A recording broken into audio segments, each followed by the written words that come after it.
Hello, this is Sula speaking, and you're watching a commentary video on League of Legends.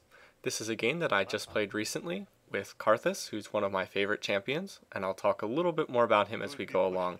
We're playing with a pre-made team here, along with Earthstrike, who's playing as a Mumu, with Atlas, using the name Bertrand de Horn and playing Garen, and then also Ape playing Xin Zhao. Finally, we have a fifth random player that we picked up with matchmaking, who's playing Malphite. Koyo Sario, I don't know who this person is. As far as the other team, we're matched up against Nasus, Master Yi, Warwick, Shen, and Morgana. Decent team composition, I'd say. Very high on physical damage, not too much magical damage, aside from a little bit from Morgana and Nasus, but not a terrible team. Our team is pretty heavy on tanky type characters as well, between Amumu, Garen, and Malphite. And then Xin Zhao is more of a damage per second type character, and Karthus is, of course, a mage character, as you might imagine from the illustration. So you can see the matchups, you can see the summoner abilities that each person's brought. The Yi player had a rather slow connection, which is why it was taking a while.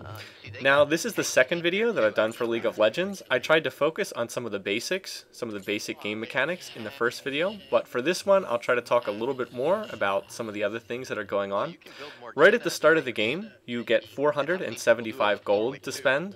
Why 475? I have no idea. It seems like 500 would be a more natural number, but 475 it is. I have chosen to buy a Doran's Ring and one health potion at the start. This is a standard item build at the start. There are 3 different Doran's items. One Doran's Ring for casting characters that adds some ability power, adds some mana regen. There is a Doran's Shield, which adds some extra health and some health regen, and Doran's Blade, which adds a little bit extra damage and some lifesteal. League of Legends is neat in that it gives you the choice between buying a Doran's item right at the start of the game, which are the 3 Doran's items are probably the best items that you can buy right at the start. But the thing is, the Doran's items don't build into anything else. For example, a lot of the other items, you can buy them, and then later you can combine them together to get better items. The Doran's items don't build into anything. So you essentially have a trade-off between power right at the start of the game or power as the game goes along. In any case, in this game, I've chosen to go with the Doran's Ring and a health potion that'll restore some health. So you saw there the way we're split up. We have Atlas and Earthstrike playing in the top lane. We have Ape taking the middle lane with Xin Zhao, and then I'm over here in the bottom lane with our Malphite player who is not on TeamSpeak with the rest of us, and we do not know previously. Now, Malphite was in the previous video that I cast. Malphite is a tank character, although if you see at the top where I've highlighted him, he chose to buy a Sapphire Crystal and 2 health pots at the beginning of the game. Sapphire Crystal increases the amount of mana that you have. So he actually has fewer hit points than I do. I have 650 and he only has 565, which is not a good sign, to be perfectly honest, but we'll just have to make do as best we can. We're matched up with Master Yi down here at the bottom, and as it turns out, Master Yi would be the only character laning against us here in the bottom lane. Quite often, you'll see Karthus take the solo lane in the middle. That's a pretty common, pretty standard arrangement. But for this game, Ape requested that he take the middle lane with Xin Zhao, and so I had no objection, so we let him take it. I'll start by talking about the different abilities that Karthus has and go through and introduce them. His first skill, and the one that I put my first point in, his Q skill, is called Lay Waste. What happens is you point on the map with your mouse cursor where you want to cast the spell, and then a little explosion appears and detonates half a second later. Has a very short area of effect. It will hit things in a small local radius. The thing about Lay Waste is that if you hit only one target, it will deal double damage. If you hit more than one target, it will apply its damage to each of them. So right there, you can see it did 43 damage to each. And I use it to kill a minion there. So Lay Waste, it's basically a spammable nuke. It doesn't do that much damage, but you can cast it constantly. The cooldown is only 1 second, so you can cast it over and over again. And I like it. It's a fun skill to use. Karthus isn't considered to be one of the top tier champions. In fact, a lot of people think he's garbage, but he's just a lot of fun to play, in large part because you can just keep casting Lay Waste over and over again. There's a lot of action back and forth, so fun skill to use. His second ability that I put a point in is his E skill, which is known as Defile. This has 2 different abilities that go along with it. There's a passive ability, which is always active, and what that means is when you kill an enemy, either a minion or a champion, you will get some mana back. So anytime that I last hit a minion, you'll see a little blue circle appear around my character, appear around Karthus. So hopefully we'll get a chance to see that in a minute or two. The active function of Defile is that you can effectively turn it on, and it creates a little circle around yourself, and any enemies that stand in it will take magic damage per second. Now I've hit level 3, and I've been able to level up, lay waste a second time. So right here, when the explosion goes off from lay waste, Defile gives me some mana back, and you can see the little blue circle around me. I'm not going to turn on the active function of Defile, not for a while, because it's very mana intensive when I use it, and it will drain your mana very quickly early in the game. In fact, you can see our Malphite character has drained his mana, and so now he's reduced to auto-attacking, which is not good. In fact, this is a sign that our Malphite player probably wasn't the greatest at this game, the fact that he's constantly auto-attacking. Now, if you notice, I'm able to last hit these minions because I'm selectively placing my lay waste, whereas Malphite's just kind of spamming attack, and he has no mana, so not a good situation. Now, one other thing I want to mention that I didn't talk about in the last video I cast is that you see this brush to the south and east of us, and there's also a little patch to the north. Any character that stands in the brush is hidden. You can't see them unless you're also in the brush, or unless you have a sight ward in there. So one of the things that I can do is I can check the brush with my lay waste. It's one of the sort of secondary functions of this skill. If I cast lay waste in the brush, I can see if there's anyone hiding in there. So you'll see me repeatedly checking this northern brush. I want to make sure that there's no enemy champions going to jump out and try to kill us. So that's why I keep doing that over and over again.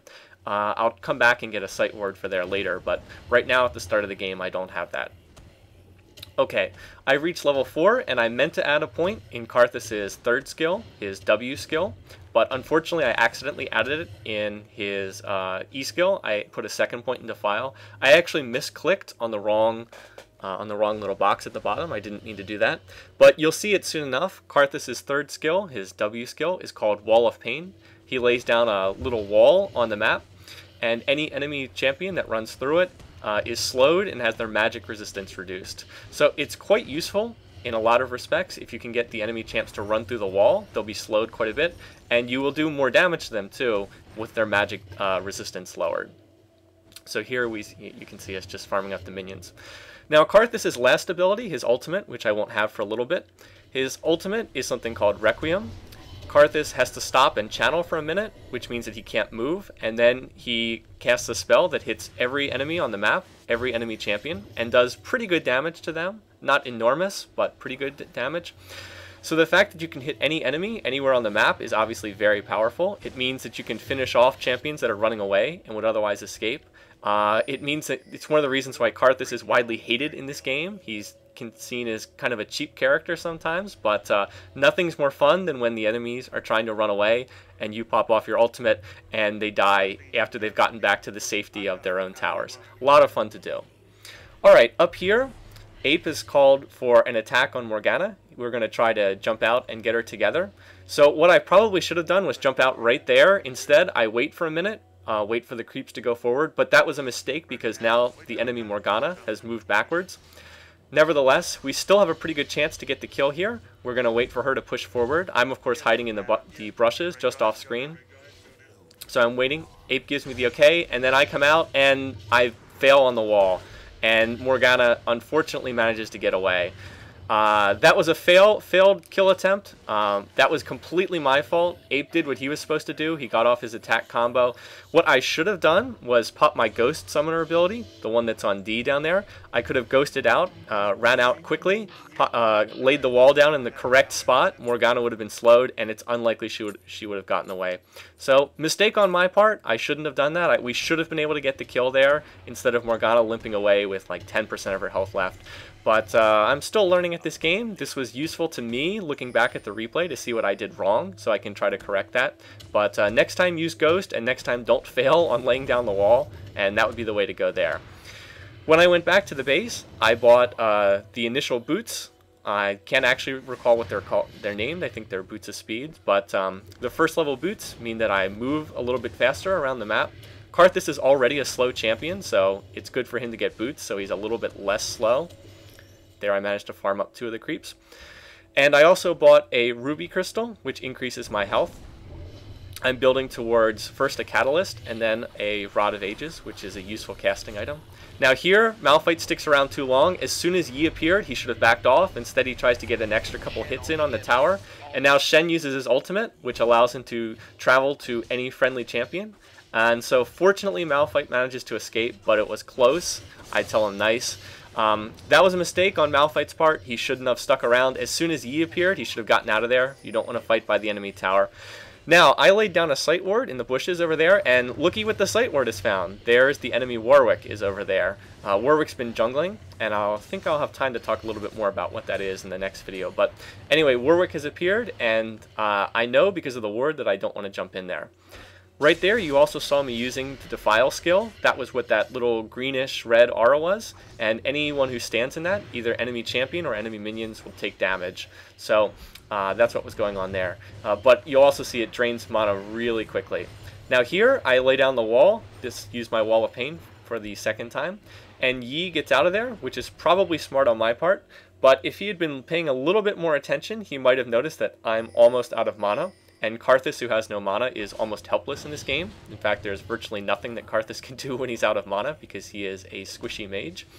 So Yi actually probably wasn't in as much danger as it looked right there. He might have been able to stick around and get a few more hits on the tower. I have to be sparing in my mana usage, but fortunately Defile, each time I get a kill, is replenishing a little bit of it.